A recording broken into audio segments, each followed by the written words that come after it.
Hello friends, welcome back to Superamma. Avakaya, Andhra avakaya ఎలా తయారు చేయాలో మీకు చూపిస్తాను. చాలా ఈజీగా మనకి సంవత్సరం పాటు నిల్వ ఉండేలా ఎలా పెట్టుకోవాలో చూపిస్తాను. చూడండి, పుల్లటి మామిడికాయలు తెచ్చుకోవాలి. ఈ ఆవకాయ మామిడికాయ ఇస్తారు. ఆ పుల్ల మామిడికాయలని మనం అక్కడే శుభ్రంగా కడిగేసి ఫస్ట్ తుడిచేసి కటింగ్ చేయించాలి. చేయించిన తర్వాత వచ్చి తుడిచి వాటికి జీడి కూడా తీసేయాలి. ముక్కలు కటింగ్ చేసి తీసుకొచ్చాను, వాటికి శుభ్రంగా తుడిచేసాను, ఆ జీడి కూడా తీసేసాను. వాటికి ఇవి 4 డబ్బాల ముక్కలండి. ఈ 4 డబ్బాల ముక్కల్లోని నేను 30 ఉప్పు, 30 కారం, 30 ఆవపిండి వేసాను. ఆ పొర తీసేయాలి. ఆ పొర తీసేస్తే అలా తీసి చేసేయాలి.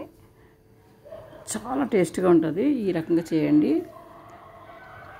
ఉప్పుని ఎండలో పెట్టేసుకొని మిక్సీ చేశాను. అలాగే ఆవాలు కూడా ఎండలో పెట్టి మిక్సీ చేశాను. కారం మంచి బందరమిరపగా తీసుకొచ్చాము, అవి కూడా కారం మిక్సీ చేశాను. వెల్లుల్లిపాయలు ఒలుచుకొని ఉంచుకోవాలి. ఇవన్నీ చేసిన తర్వాత మనం 4 డబ్బాలు తీసుకున్నాం కదా ఆవకాయ ముక్కలు, 4 డబ్బాలకి 30 చెప్పిన వేస్తున్నాను. ఫస్ట్ నేను కొంచెం వేస్తాను, ఆ తర్వాత మళ్ళీ నూనె వేయాలి. ఆవకాయ ముక్కల్లో నూనె వేసిన తర్వాత, నూనె వేస్తే ముక్క మెత్తపడదు, గట్టిగా ఉంటుంది. ఆ తర్వాత మనం ప్రాసెస్ అంతా మొదలు పెట్టాలి.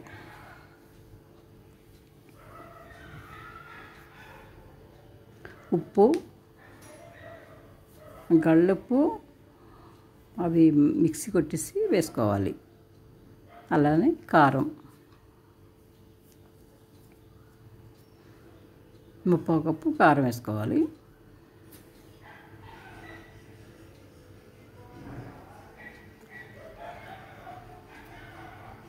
ఆవపిండి 30 కప్పు ఆవపిండి వేయాలి.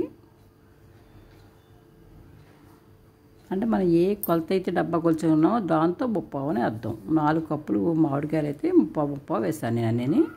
వెల్లుల్లి కూడా ఒక 100 గ్రాముల వరకు ఒలిచేసి వేసాను. మెంతులు కచ్చాపచ్చగా కొట్టేసి వేసాను. ఇవన్నీ వేసిన తర్వాత బాగా కలపాలి. బాగా అన్నీ కలిపిన తర్వాత అప్పుడు మనం ఆయిల్ వేసుకోవాలి. వేరుశనగ ఆయిల్ మాత్రమే వేస్తే పచ్చడి చాలా టేస్ట్గా ఉంటుంది.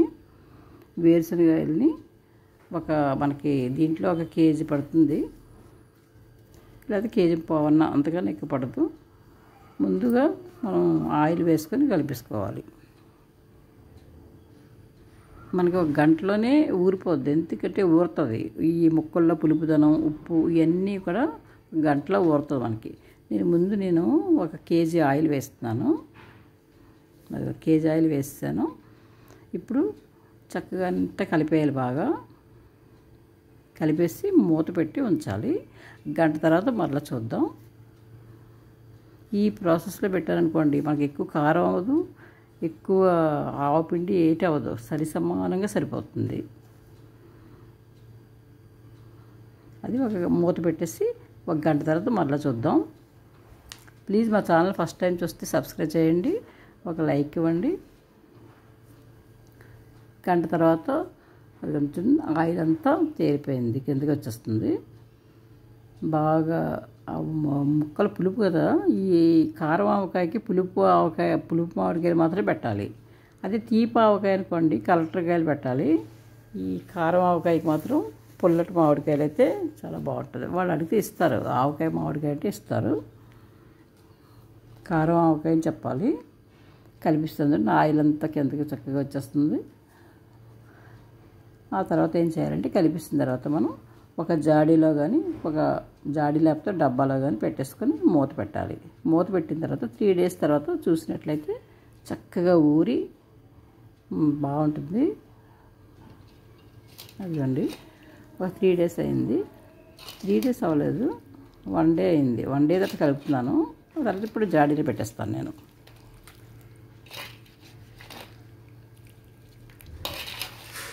చిన్న పసుపు వేయాలి. అలాగే పావు వెల్లుల్లిపాయలు, సగం వెల్లుల్లిపాయలు ఒలిసి పెట్టాం కదా, మిగతా వెల్లుల్లిపాయ కచ్చాపచ్చా కొట్టి వేసేయాలి. వేసేస్తే మిగతా ఆయిల్ కూడా పావు ఆయిల్ పడుతుంది, వేసేస్తే సరిపోతుంది. ఆ తర్వాత జాడీలో పెట్టేసుకోవాలి. మనకి